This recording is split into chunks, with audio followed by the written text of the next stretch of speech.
पहले की पत्रकारिता में अब की पत्रकारिता में कितना अंतर आया। जब आप रिपोर्टिंग कर रहे थे, उस टाइम पत्रकारिता कर रहे थे, तो उस टाइम संसाधन बहुत कम थे।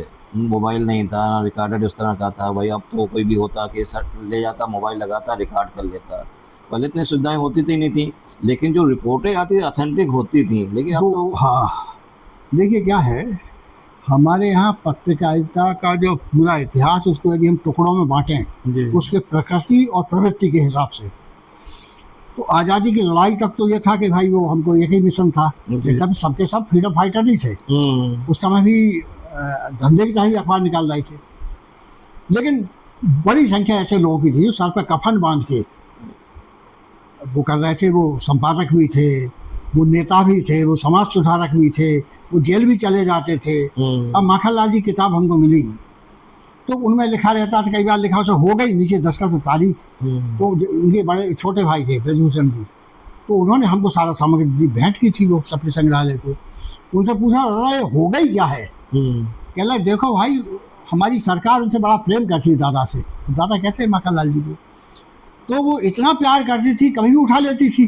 तो ये रहता था जिसमें हमने पढ़ लिया है, जिसमें टिप्पणी लिख दी है, तो हमने उसे मार्क कर दिया कि ये हो गई और दस्तखत कर दिया, तारीख डाल दी। तो अब उन्हें उठा ले गए तो दूसरा आदमी बैठेगा काम करने, तो रिपीट ना हो जाए कोई चीज। जी जी। तो उस दौर की पत्रकारिता वो एक मिशन पत्रकारिता। देश आजाद हो गया और पत्रकारिता उस समय गाफिल हो गई। मतलब पत्रकारिता का जो मुख्य काम है वो लोक शिक्षक का है, लोक प्रहरी का है। जी।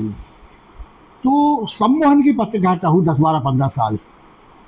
सबको था कि अब जवाहरलाल प्रधानमंत्री हैं, ये शास्त्री जी हैं, तो ये सरदार पटेल, तो डॉक्टर राजेंद्र प्रसाद हैं, तो ये हैं राज्यों में वही हैं, सब स्वतंत्रता संग्राम से निकले हुए नेता लोग देश और प्रदेश को संभाल रहे हैं। तो जाहिर उन्हें लगा कि सब ठीक करेंगे। तो पत्रकारिता थोड़ी लापरवाह हो गई, जबकि उसे निरंतर जागृत रहना चाहिए था। उस जागृत रहने के साथ उसे देखना चाहिए था सरकार जो कर रही है क्या कर रही है, सही दिशा में चल रही है कि नहीं चल रही। जैसे मैं मध्य प्रदेश में 100वां साल उनका आने वाला है इसी अक्टूबर को। रामनारायण जी नागर अभी 99 साल के होने वाले हैं। वो उज्जैन में रहते हैं, शिवपुरी, पहले शिवपुरी से उज्जैन में रहते हैं। वो चरखा संघ में डॉक्टर राजेंद्र प्रसाद के अध्यक्ष थे और वो चरखा संघ के कार्य समिति में सदस्य थे। तो ये गांधी जी से मिलने का दर्शन करने, सब गांधी जी दर्शन करने वाला वो बड़ा काम हुआ करता था। तो गांधी जी ने उनसे कहा कि राजेंद्र बाबू, अब तुम लोग नया सब योजना बना रहे, ये कर रहे हो, देख लेना गाँव को भूलना मत। तो ये दृष्टिकोण था कि उन्होंने एक दिशा दे दी आपको कि आपको गाँव को महत्व देना है। तो ज़्यादा हिंदुस्तान तो गाँव ही बसता है।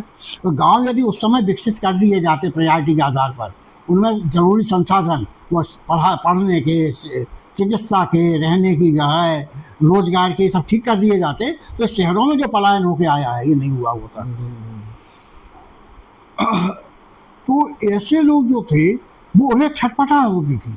लेकिन आप देखो पूरा का पूरा वो सम्मोहन के दौर में हो गया। एक दौर ये था, उसके बाद का 15-20 साल का दौर था जो झकझोरने वाला था। उस पर लोहिया का बड़ा असर था। लोहिया जो पत्रकारिता में दखल दिया, उसके बाद चाहे वो दिनवान उसी की पद्धति में निकला, बाद में आपका ये जनसत्ता उसी पद्धति में निकाला गया, ये आपका रविवार उसी पद्धति में निकाला गया।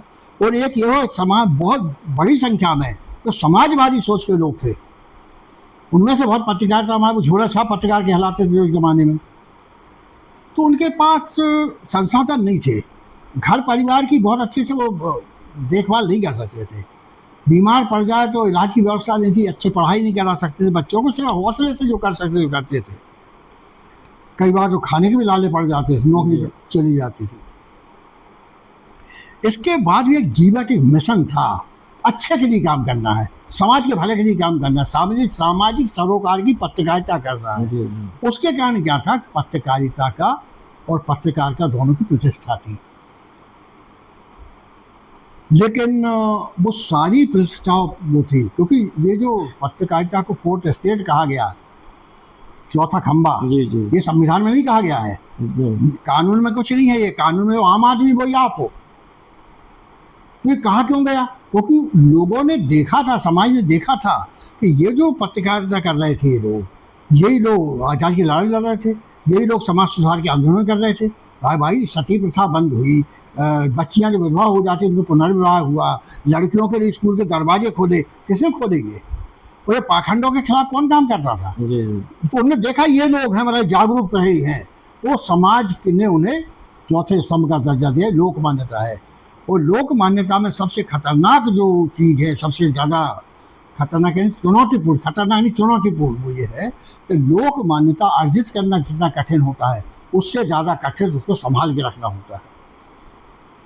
लेकिन फिर एक दौर आया, तो उस दौर में जब हम लोग काम करते थे तो काम करने के पीछे कुछ स्वार्थ नहीं होता था, जी कोई लालच या लालसा नहीं होती थी।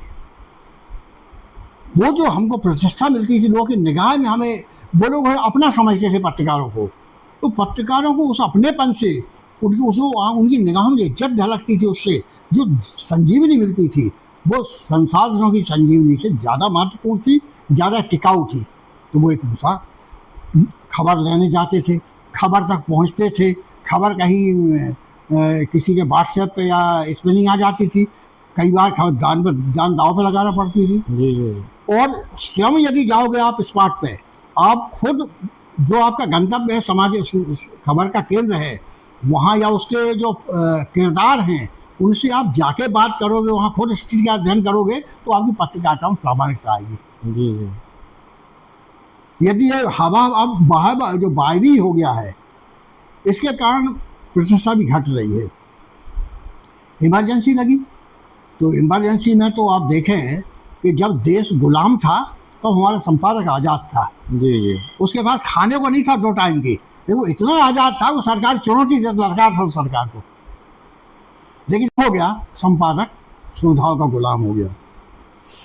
एक बहुत बड़े अखबार के संपादक ने, हिंदुस्तान के टॉप 1-2 अखबार समूह उनमें से एक के संपादक ने एक नेमिशान मित्तल जी से पूछा। नेमिशान मित्तल वो व्यक्ति थे जी जयपुर में रहे, बाद में उन्होंने सेवाग्राम कवर करते थे जमाने में, 47-42 के दौर में। तो उन्होंने उनसे पूछा कि मित्तल जी ये बताओ, आप तो ज़माने में भी सेंसर से मुझसे जंप कैसे करते थे? तो मित्तल जी बड़े बेचारगी से बोले कि क्या बताएं संपादक जी, हम लोग तो जाते थे, कीमत भी चुकाते थे, अब आपका तो कमबख्त कुत्ता भी एसी में सोता है, तो आप कैसे जंप करोगे? जी तो अब सुविधा का गुलाम हो गया, संसाधन का गुलाम हो गया, नौकरी की बड़ी बड़ी जिनको मोटी तनख्वाह मिलती, एक हर अखबार के उसमें 1-2-3 लोगों को बड़ी अच्छी तनख्वाह मिलती है, बाकी संपादकों के, बाकी पत्रकार शोषण का शिकार नहीं कोई बनते थे। जी ये माहौल बना, और इसी चक्कर में ये हुआ कि इमरजेंसी में लोगों ने घुटने टेक दिए। कुछ थे जो बुलेटिन निकाल रहे थे, कुछ थे जिन्होंने चुनौतियाँ भी दी, कुछ थे जिनके फिर अखबार बंद हो गया, वो गिरफ्तार हुए, लेकिन ज़्यादातर लोगों ने घुटने टेक दिए थे। वो बाद में उसका मजाक उड़ाया गया कि हमने, सरकार ने तो आपसे घुटने टेकने नहीं कहा था, आप तो रेंगने लगे थे। जी तो उस दौर में पत्रकारिता का बहुत बड़ा प्रभाव हुआ। वो टीस तो थी लोगों के मन में, तो गुलामी भी, आप देखो हम एक मिट्ठू को पिंजरे में रखते हैं, लेकिन यदि वो फटकी खुली रह जाती, उड़ जाता है, आज़ादी उसका, वो पिंजरे में उसको अच्छी अच्छी चीज़ मिलती खाने के लिए, बढ़िया चने फुला के रखते हैं लोग, मिर्ची रखते हैं, सब रखते हैं, लेकिन आनंद नहीं है उसको। तो पिंजरा जैसे ही खुला मिलता है वैसे भाग जाता है, ये प्रवृत्ति होती है। ये प्रवृत्ति का परिचय आज़ादी का फिर दौर आया, तो उस समय भीतर से टीस थी, एक मानसिकता पर एक आघात होता था कि यार हमने ठीक नहीं किया आज़ादी समय, इमरजेंसी समय। तो एक नया अखबार की पद्धति शुरू रविवार से। तो आपने देखा होगा कि वो सुरेंद्र प्रताप सिंह, जो बाद में आज तक में सुना होगा, देखते रहिए आज तक, कितने जोर से कहते थे, वो वही कुंठा निकल रही थी। लेकिन ये चलता रहा। उसी दौर में आप देखें कि बिहार के प्रेस बिल का विरोध किया लोगों ने, ये किया, लेकिन जाग रहे थे, एक बार फिर जागृति आ रही थी। लेकिन उस जागृति को भी आप देखेंगे कि जब हमारे 1991 में नई आर्थिक नीतियाँ आई, संसारीकरण, उदारीकरण, तो फिर क्या हो गया कि नई टेक्नोलॉजी आई, तो लागत बढ़ी। अब करोड़ों, पहले तो जुनून से, अपने एक जुनून होता, जज्बा होता, उससे अखबार निकल जाते थे। अब ये हुआ कि ज़्यादा पूंजी, ज़्यादा लागत, ज़्यादा संसाधन ये लगेंगे, तो जब आदमी पूंजी लगाएगा तो पूंजी के साथ लाभ हानि का गणित आएगा, मुनाफा मुक्त हो जाएगा। ज़्यादातर पत्रिकाएं ऐसे ही चल रही हैं आज। तो उस समय वही हुआ। तो आज विषय बहुत व्यापक हुए हैं। हम जैसे हम उस दौर में कहते हैं, सबके सब फ्रीडम फाइटर नहीं थे। सबके सब सत्याग्रही नहीं थे, लेकिन ज़्यादातर थे। आज के दौर में सबके सब अपने दायित्व चेतना से विमुख हो गए, ऐसा नहीं है, लेकिन बड़ी संख्या उनकी हो गई है जो पूंजी के गुलाम हो चुके हैं। जब आदमी पूंजी के गुलाम होता है, एक बात, अब सर्कुलेशन बढ़े हैं, विज्ञापन में हिस्सेदारी बढ़ी है, जी माध्यम बढ़े हैं। पहले अकेला प्रिंट मीडिया था, टेलीविज़न मीडिया, उसमें निजी चैनल आए। पुराना हमारा जो सरकारी देश दूरदर्शन और आकाशवाणी आज भी उनकी साख है, क्योंकि उनमें उनकी भरोसा है, विश्वसनीयता है सरकारी होने के बाद भी। लेकिन जो प्राइवेट चैनल बढ़े, वो प्राइवेट चैनल के बाद तो ये नया सोशल मीडिया आया है, इसमें तो 90% फिजूल है सर जी, बहुत से केवल 10% है। वो क्या कर रहा है, उसे क्या डाल रहे हैं, वो एनिवर्सरी, जन्मदिन, मरण दिन, फिर हंसी मजाक, एक दूसरे टोल कर रहे हैं, गंदगी फैला रहा है, अश्लील कहानियाँ चला रहे हैं, और इतनी गैर जिम्मेदारी की कि जैसे आज हमने एक वो खबर देखी, वो जो पवन, अरे वो जो इंडियन आइडल जीता था, पवनदीप राजन, उसके कोई एक्सीडेंट हो गया है। ये खबर सोशल मीडिया पे थी कल, वो भरोसा नहीं किया। तो अब क्या हुआ, प्रभाव तो बढ़ा है लेकिन प्रतिष्ठा घटी है। यूट्यूबर बहुत हो गए हैं अपना हाँ, अब प्रतिष्ठा घटी मतलब एक दौर था 1904 को नहीं 2004-2009 के चुनाव में कि लोगों ने पेड न्यूज का एक सिलसिला शुरू किया, एक पैकेज दिया, और पैकेज कैसा दिया कि हम 3 लोग चुनाव लड़ रहे हैं और 5 लाख का पैकेज है, हमने खरीद लिया। तो हमारे ऑफिस से जो सूचना जाएगी वहाँ छप जाएगी, उनने एक स्पेस बता दिया इतना छपेगा, आपका भी छपेगा, इनका भी छपेगा। जो अखबार का या मीडिया का जो ग्राहक है वही उसका अन्नदाता है, जो 150-200 रुपया दे के चैनल देख रहा है, जो 200 रुपये महीना 300 रुपये खर्च करके आपका अखबार खरीद रहा है, आपका मालिक वो, अन्नदाता वो है। अब हम अन्नदाता के साथ विश्वासघात कर रहे हैं, हम उसे नहीं बता रहे हैं कि चुनाव संबंधी जो खबर आप पढ़ रहे हो, ये जगह हमने बेच दी है तुमको बिना बताए। तो निष्पक्ष सूचना मिलना बंद हो गई। फिर ये क्या कहते हो, एडवर्टोरियल, और तरह के वो फीचर चलने लगे, इम्पैक्ट फीचर वगैरह। तो आखिर अखबार का काम क्या था? अखबार व्यवसाय, अखबार धंधा नहीं हो सकता है। अखबार बेचना और साबुन शैम्पू बेचना एक जैसा नहीं हो सकता है। और उसकी एक बड़ी घटना है, डालमिया जी चाहते थे जब उन्होंने नवभारत शुरू किया, नवभारत टाइम्स, उसका नाम पहले नवभारत किया था उन्होंने, फिर चूँकि नवभारत ज़्यादा पुराना था, नागपुर वाला, इनने आपत्ति की तो उसका नाम नवभारत टाइम्स कर दिया गया। तो जब ये शुरू कर रहे थे तो इन्होंने बनारस चतुर्थी की चिट्ठी की डालमिया जी ने, और बड़ी आदरपूर्वक की चिट्ठी। बनारस जी बहुत बड़े व्यक्तित्व थे, तो वो चाहते हैं कि उससे संपादक होकर वो आ जाए। उस दौर में उन्हें जो प्रस्ताव दिया गया था वो प्रस्ताव काफ़ी बड़ा था, और रहने की व्यवस्था और गाड़ी की व्यवस्था और एक अच्छी खासी तनख्वाह है, और बहुत मुसीबत में थे आर्थिक रूप से वो।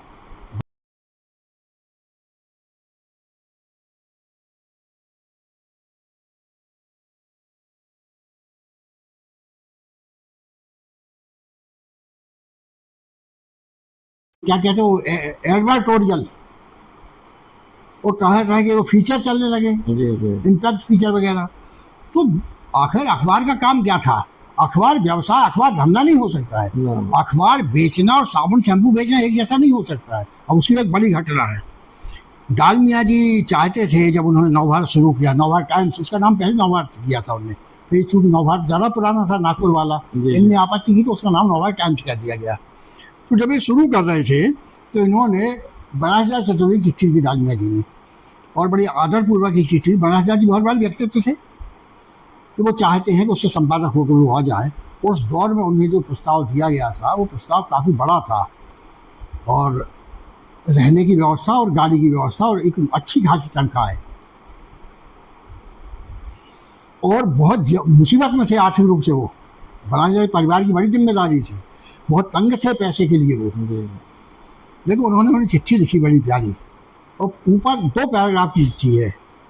पहले पैराग्राफ में उन्होंने लिखा, इस समय मैं जिस तरह के आर्थिक संकट के दौर से गुजर रहा हूँ, उस समय में आपने मुझे एक बहुत अच्छे प्रस्ताव के साथ अपने साथ काम करने का जो आमंत्रण दिया है, उसके लिए मैं हमेशा हमेशा आपका आभारी रहूँगा, क्योंकि इस समय मैं पैसे की दृष्टि बहुत मजबूरी में हूँ और बड़े ज़रूरतमंद हूँ। फिर दूसरे पैराग्राफ में लिखते हैं, लेकिन मैं पत्रकारिता के धंधे में पूंजीपतियों के प्रवेश के विरुद्ध हूँ, जी जी इसलिए मैं माफ़ी चाहता हूँ, मैं आपका प्रस्ताव स्वीकार नहीं कर सकता। जी और नहीं किया स्वीकार। ये आदर्श था। ये पत्रकारिता, हम ऐसा नहीं कह रहे हैं कि पत्रकार को झोली लटका के निकल पड़ना चाहिए, उसको अच्छे वेतन मिलना चाहिए, अच्छे सेवा सहायता मिलना चाहिए, अच्छे संसाधन मिलना चाहिए। जितनी बड़ी दौड़ धूप करना पड़ती है उसको वाहन भी चाहिए, उसको मोबाइल भी जी, चाहिए, जी। उसको टेलीफोन भी चाहिए, उसको ऊंची तनख्वाह भी चाहिए परिवार का। भाई कम से कम इतना चाहिए। आज जिस तरह की समाज है हमारा, और छोटे छोटे मतलब कम से कम उसको कुछ नहीं हो तो क्लास 2 का जो राजपत्र है, जो वेतन होगा उससे ही सुविधा तो मिले। आप उससे बहुत सारी उम्मीद कर रहे हो, जी जी लेकिन उसको दे क्या रहा, दे कुछ नहीं तो उसको उसकी सारी चेतना उसी में लग जाती है। जी तो ये सब मिलना चाहिए, लेकिन उसकी नज़र उस पर नहीं होना चाहिए। उसकी नज़र ये होना चाहिए कि हम सच को सच और झूठ को झूठ लिखें, वैसे ही बताएं, वैसे ही कहें। केवल इतना है कि पहले झगड़ा था क्योंकि हम विदेशी हुकूमत के साथ थे, आज हमारी अपनी हुकूमत है और उनसे हम झगड़ेंगे नहीं, लेकिन हम आलोचना करते हुए उन्हें आगाह तो करते रहेंगे।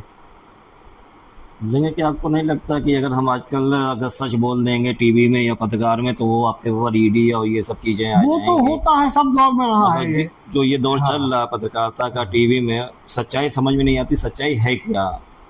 वो तो आप समझ ही नहीं सकते।